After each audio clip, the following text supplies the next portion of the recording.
Lektion 24. Verstehen Sie das?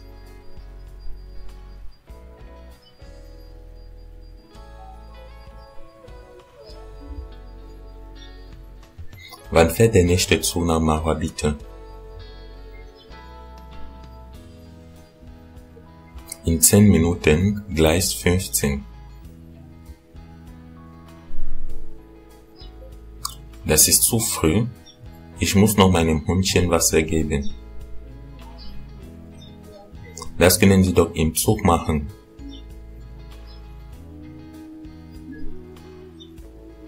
Unmöglich. Das ist kein Trinkwasser.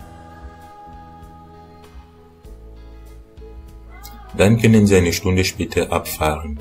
Um 14:57 Uhr, aber dann müssen Sie in Garoua umsteigen.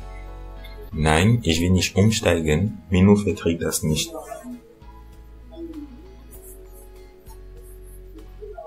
Geben Sie dem Hundchen doch eine Schlaftablette.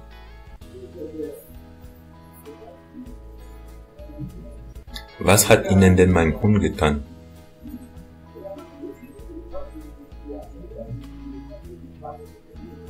Schön gut. Dann nehmen Sie den Intercity, der fährt um 15:20 Uhr ab und kommt um 20:45 Uhr an. Oh nein, das ist zu spät. Wissen Sie was? Ich gehe jetzt Mittagessen. Kommen Sie, wenn Sie wollen, in einer Stunde wieder. Dans cette nouvelle leçon, nous traitons les verbes à particules séparables qui sont des verbes constitués de 3 parties à l'infinitif, un préfixe, un radical et une terminaison infinitive. Les verbes abfahren et ankommen par exemple, partir et arriver, sont des infinitifs avec un préfixe séparable, c'est-à-dire que ab et an sont des particules qui se séparent du radical auquel elles sont attachées à l'infinitif pendant la conjugaison. Les particules séparables occupent la dernière position en phrase et portent toujours l'accent tonique. Par exemple, ich fahre ab, je pars.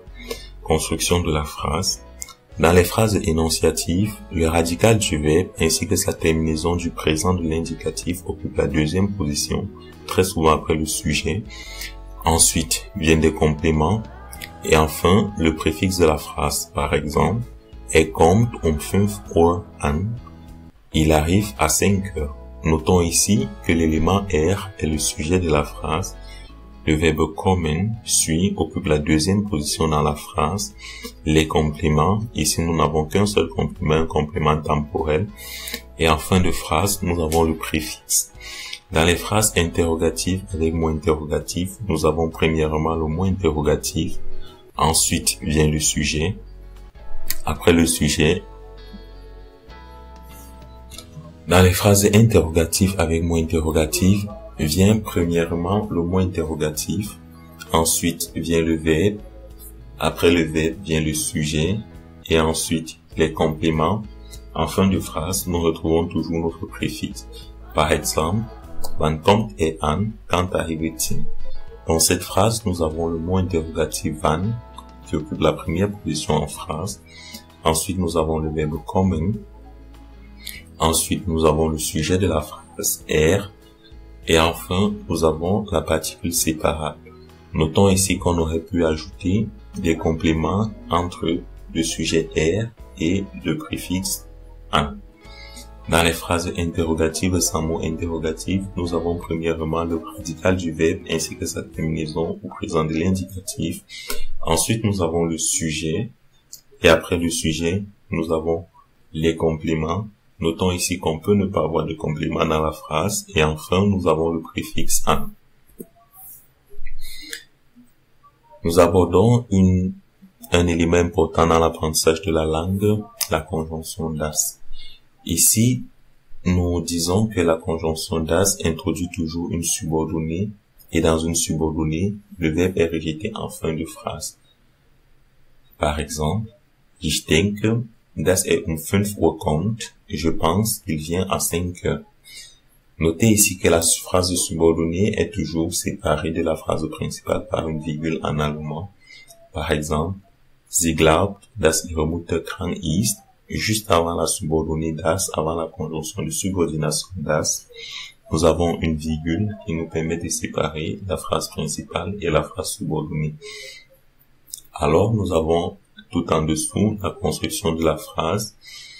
Nous avons la phrase principale, une virgule, la conjonction de subordination das, le sujet, les compléments et le verbe en fin de phrase.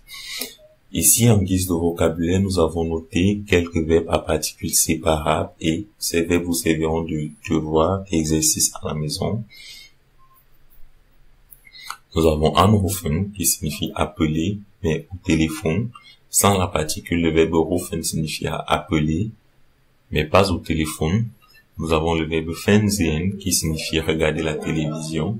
Spazieren gehen qui signifie aller se promener. Einsteigen qui signifie monter. Aussteigen, descendre. Ankommen, arriver. Wiederkommen, revenir. Et nous avons enfin une phrase avec le verbe wieder.